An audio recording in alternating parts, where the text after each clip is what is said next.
Good morning. I know what some of you are thinking right now. A, you weren't expecting the ventriloquist to turn up.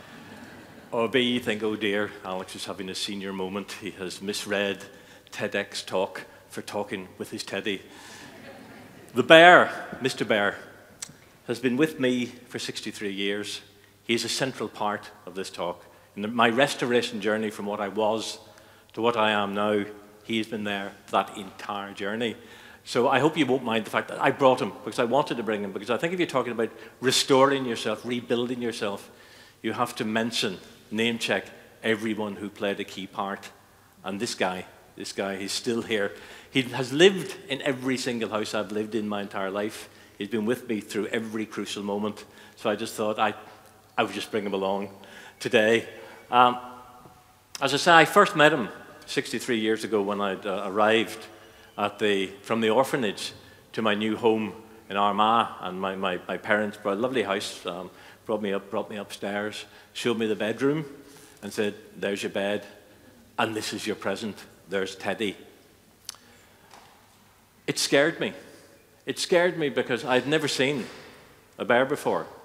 It scared me because I had no concept of what property was, or what owning anything was, or having even understanding this thing about having your own bedroom, having your own bed, having your own privacy. I understood none of that. And when my parents left me, we went and ate, I think. A lot of this I don't remember, I'll explain later. But when they left me, the first thing I did was to put the bear under the bed, along with the little suitcase I'd brought with me from the orphanage, because I was scared. I was absolutely terrified of him and of that moment. And people sometimes ask, why? Why at the age of 6 were you so scared? It was actually quite simple, because I had no memory, absolutely no memory of the 4 years of my life before the orphanage. Nothing. No sounds, no smells, no noises, no people, no faces, absolutely nothing. And I know people will say, you don't have an entirely clear memory of your first 4 years, but you do. There are things in your life that stay with you from the very earliest days. I have none of that. I have no memory of the 2 years I spent in the orphanage. Again, no memories of the building, of the gardens, of the staff, of the people, of the children. At times in that orphanage, apparently there are 25 to 30 children. In the 2 years there, I don't even remember bonding with one child enough to remember anything about them. I went to primary school for 9 months, because that was the law, you had to go. So I was driven every day to the school in a car, driven by a member of the orphanage staff. No memory. No memory of the journey, no memory of the teachers, no memory of absolutely anything. I have no memory of meeting my adoptive parents, even though my mum told me later that they had seen me and talked to me and even taken me out a couple of times on 12 occasions.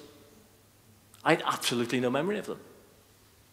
When they drove me from Glen Eyre to Fernbank, my new home, I have no memory of that journey. I have no memory of anything. And it's just one of those things when you think about why you're scared. Because a lot of this I only learned afterwards, because I'd blocked everything out. And I remember thinking, why? Why was I so scared? And the reason, of course, is that I was broken. I was a fundamentally, comprehensively broken child. I was mute, I wasn't speaking, as I've mentioned before. I never looked up, I never made eye contact with anybody. I made no bonds with anybody, even after I was adopted. It was a long process when I didn't do that. And when, a few years later, I'm maybe 17, 18 or so, my mum told me about the adoption. Now, I'd understood I'd been adopted, but never the full details. And she said to me, we were advised not to adopt you. And you think, well, why were you told not to adopt me? And she said, because the assessment which came from the orphanage said that you were almost certainly educationally subnormal and would be too difficult for them to deal with as you got older. And you think, okay. Why? This was 1961.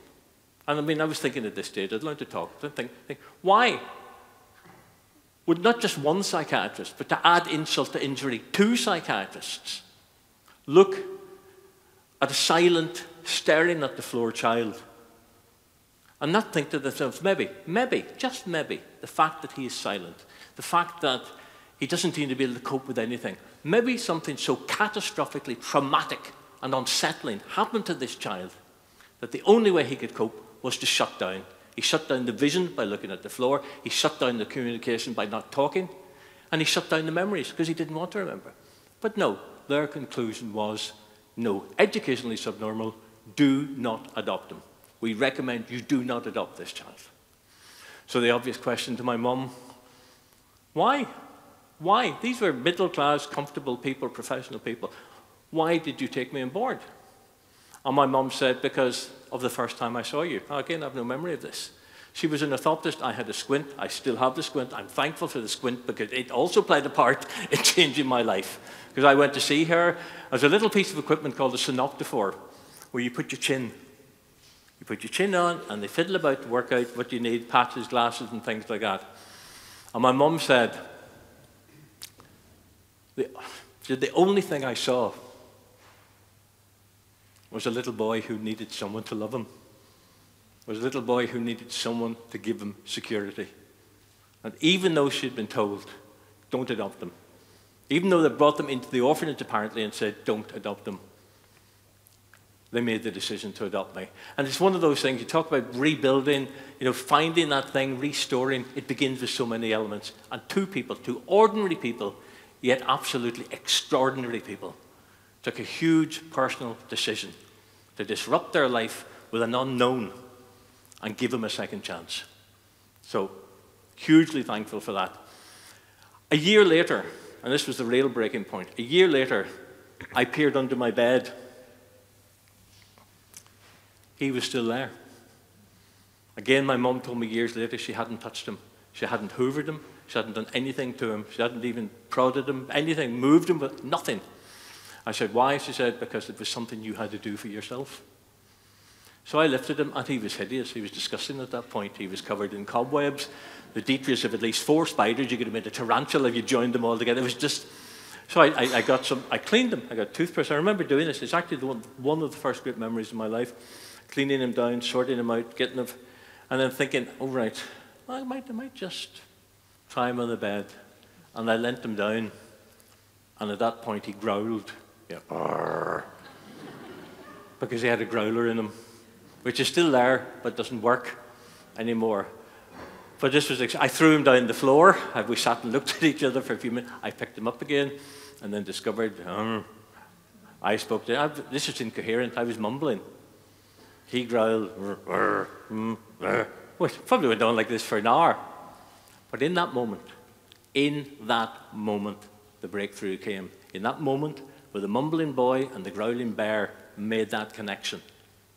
For the first time in my life, it was like the George Bailey moment, It's a Wonderful Life. It was that sense of, I want to live. And I learned in that moment, I was about seven quarter at that stage, I learned at that moment. And yes, you can rationalize it now. I wouldn't have been quite as detailed in my understanding, but at that moment I knew that there was life and a new world after the past. Even if it's a past I didn't know. And I wanted to be part of this world that I'd suddenly found myself in.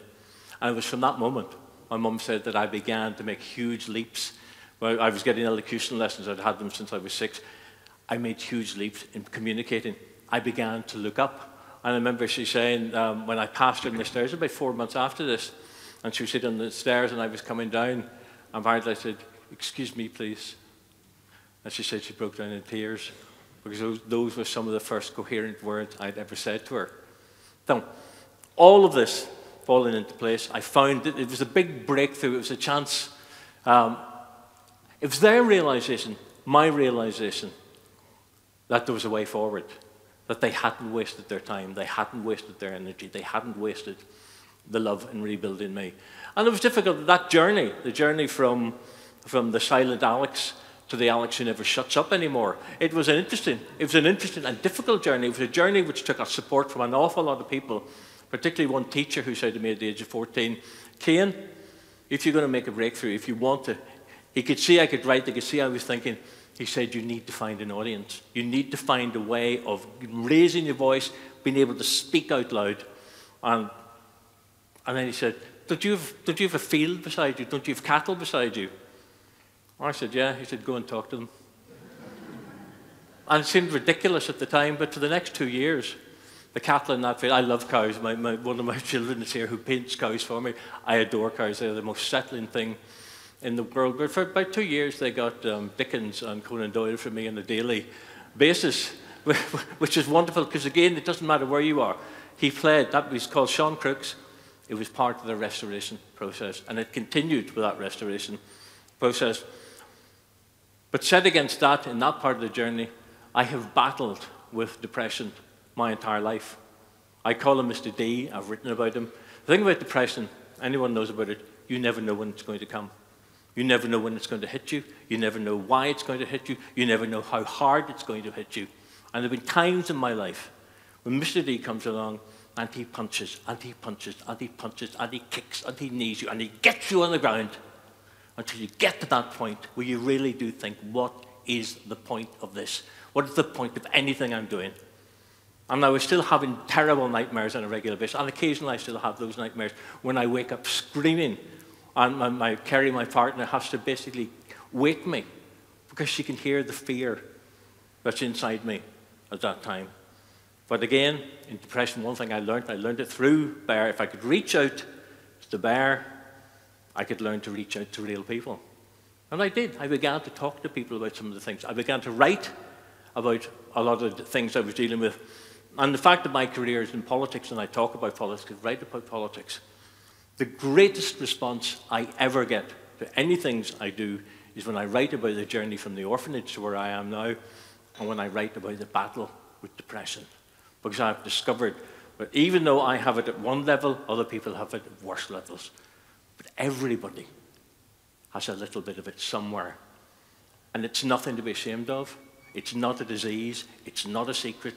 And if you do reach out to people, they will help. Because my experience of life, even though I've had to deal with a division in politics in Northern Ireland, my experience of life is that most people really do want to help you. But you have to tell them. Never leave it to the point when they've realized it's too late to help because you never told them. So, I suppose the two main lessons of my life in the restoration journey, it's not a lonely journey. If you reach out, there will always be people who will help you. I've been blessed to have Mr. Bear, my fixed point, who's always there. No matter how bad things are, I can look at him and know that life can begin again and can get better. And as I say, the line about the Ibn Abnes, the greatest thing you'll ever learn is just to love and be loved in return. It is the most important lesson in life. And as for Mr. Bear, when I go, he will go with me. He will be cremated with me because I don't believe in the afterlife. But if I'm wrong, I want him there for the next big journey. Thank you very much.